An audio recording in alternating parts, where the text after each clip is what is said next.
big game against Missouri, and it became bigger than what maybe even it looked like with us being 3-3 now and dropping 2 home games, in order to stay in the hunt.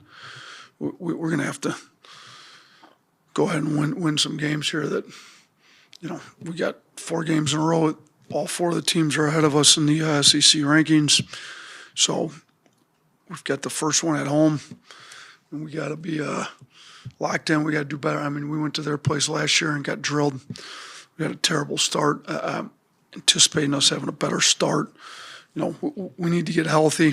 It's apparent. We've had these injuries all year.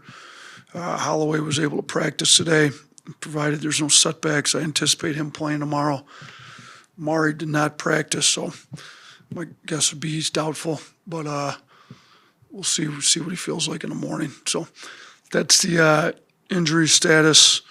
As far as our play goes, Tennessee's good. It wasn't like we lost to a bad team. They're really good, but it's a loss, and we didn't play particularly well, and we didn't shoot it well from 3. We're not generating enough good threes. The ball's not moving enough.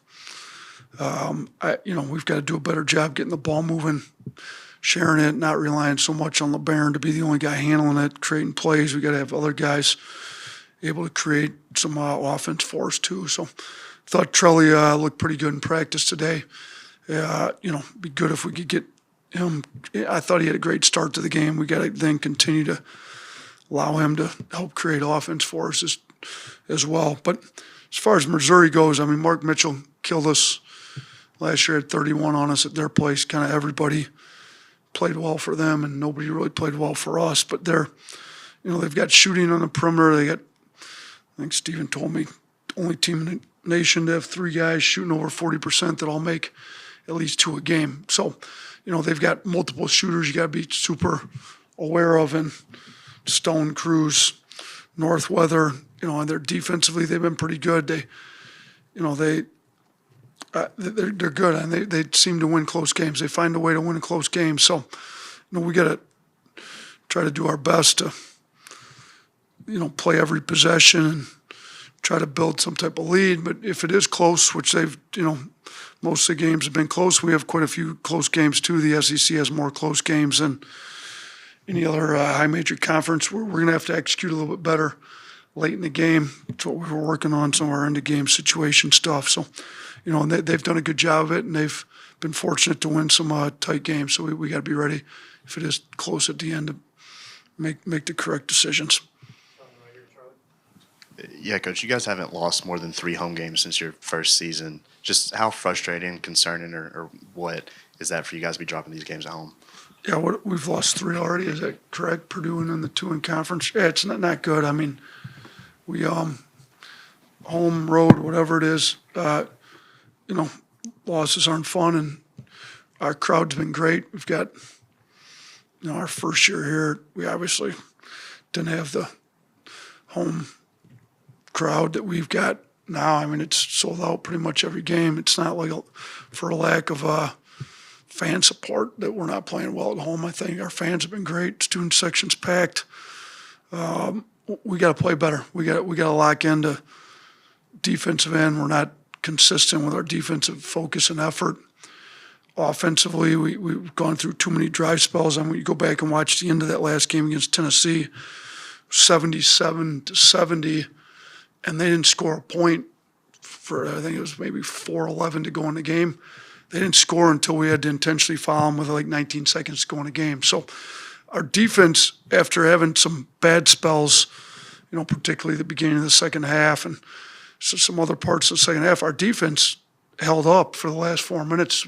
Our offense couldn't score a bucket. So, we've got to do a better job making sure we get a great shot on every possession on offense, and defensively, use the crowd's momentum, use the energy from them to, really get you to lock in, because our crowd's a smart crowd too. They know when we need to stop. They get loud. They've been good, and we just haven't given them the results that they'd like to see in a home game, and we got to do better at home.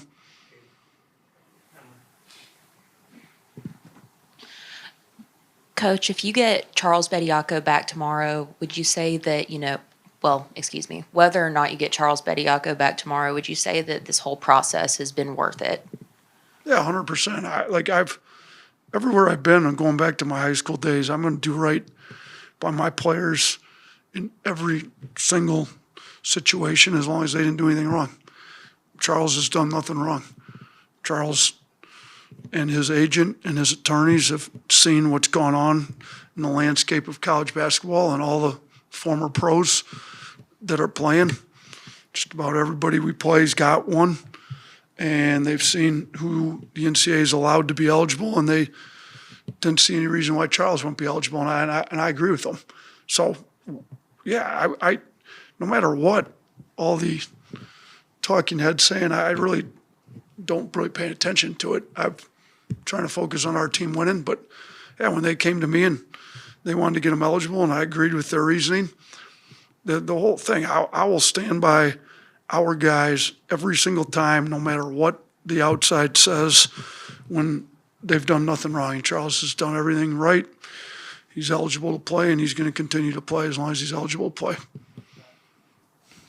Mizzou's been playing T.O. Barrett quite a bit more lately, started him against Oklahoma. Just how has his presence kind of changed what they do at all?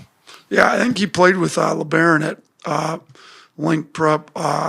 He's aggressive, attacks downhill. I think he's a pretty good defender. I don't coach Missouri, and I don't know why they made the change, but seeing what he does well, my guess would be they wanted to get the ball moving a little bit more because he's really good passing the ball and can create some downhill drives and collapse your defense. So my guess would be they wanted to get some more ball movement, maybe a bigger presence, a bigger guard, bigger presence on defense because he's a tough defender. He's not a great shooter per se, but he adds a lot to the mix. And so we're going to have to keep him out of the paint. And on defense, he's going to give them a little bit better size on defense. My guess would be with the certain lineups in, they're probably going to switch because he's a guy that it's probably a little harder to take advantage of on a switch with a big just because he's got good size for a guard.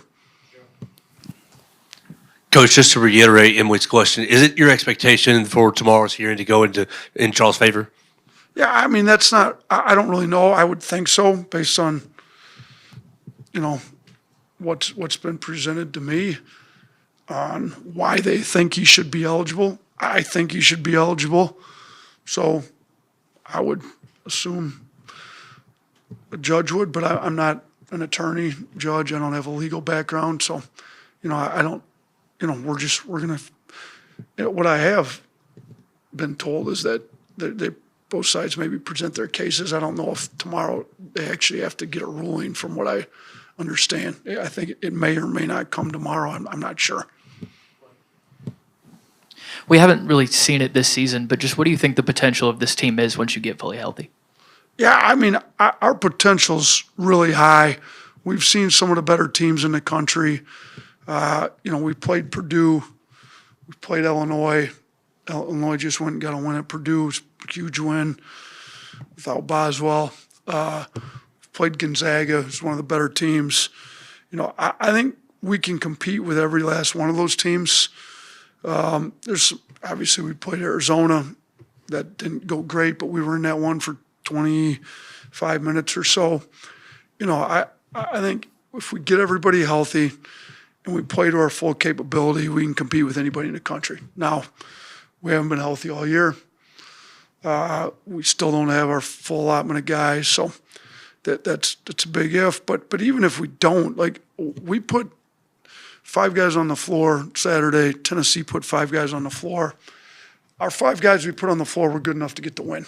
So we can't sit around here waiting to get healthy to play good basketball. We have to play great basketball with who's available to play. That's sports. It's how things go. Shoot, if Drew Bledsoe had never got hurt, maybe we don't know who Tom Brady is. You got to have guys step up. Injuries are a part of sports. And the guys that play on the floor got to be ready to play, and they have to play well enough for us to get wins. And that's how we're going to approach it. But we can't sit around and wait for guys to get healthy to start playing good basketball. That's not how it works.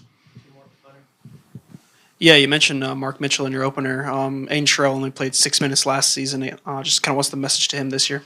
He's going to play a lot more than 6, we hope. He's been one of the better post defenders. Now they're playing Mitchell a lot more at the 4 than they were last year, and he's good out there. He drives it well. He put it on the deck. If you put a perimeter 4 on him, it's going to be hard for some of our more perimeter-oriented 4s that we've played to guard Mitchell with the physicality he drives it with. We do have the capability of going a little bigger now, so we could choose to go 2 bigs and match Mitchell with another big. And if we do that, Rel can match up well with him. I mean, last year Rel was playing behind Cliff and Grant, and Mo Diabate got a lot of minutes at the 4, so it kind of allowed Grant Nelson to play more 5 sometimes in front of Aiden. But Aiden's really stepped up. He's really improved. He's improved probably more on the defensive end than anywhere. So, he was not responsible for a lot of those 31 points. I'm not sure if he's responsible for any, to be honest with you, but he's going to have his shot to be in the game. Whether he's matched on Mitchell or not, he's going to be in the game, for a lot more minutes this year. Just wanted to ask you about Jahil Bathia's minutes. I think he played 20 minutes against Mississippi State. Hasn't played as much recently, but when he's out there, what's his role, and what do you want to see more from him, kind of as an X factor, as a scorer for you guys? Yeah, I mean, he's a talented scorer.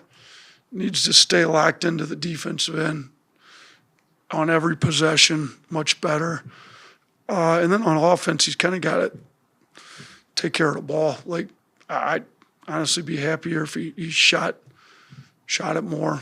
Like, when he turns down shots, it happened today in practice too. He turned down 3 open shots, and nothing good happens when shooters turn down open shots. Then he takes open shots, and he looks pretty good. So he's got to make the right decisions on whether to shoot, pass, drive.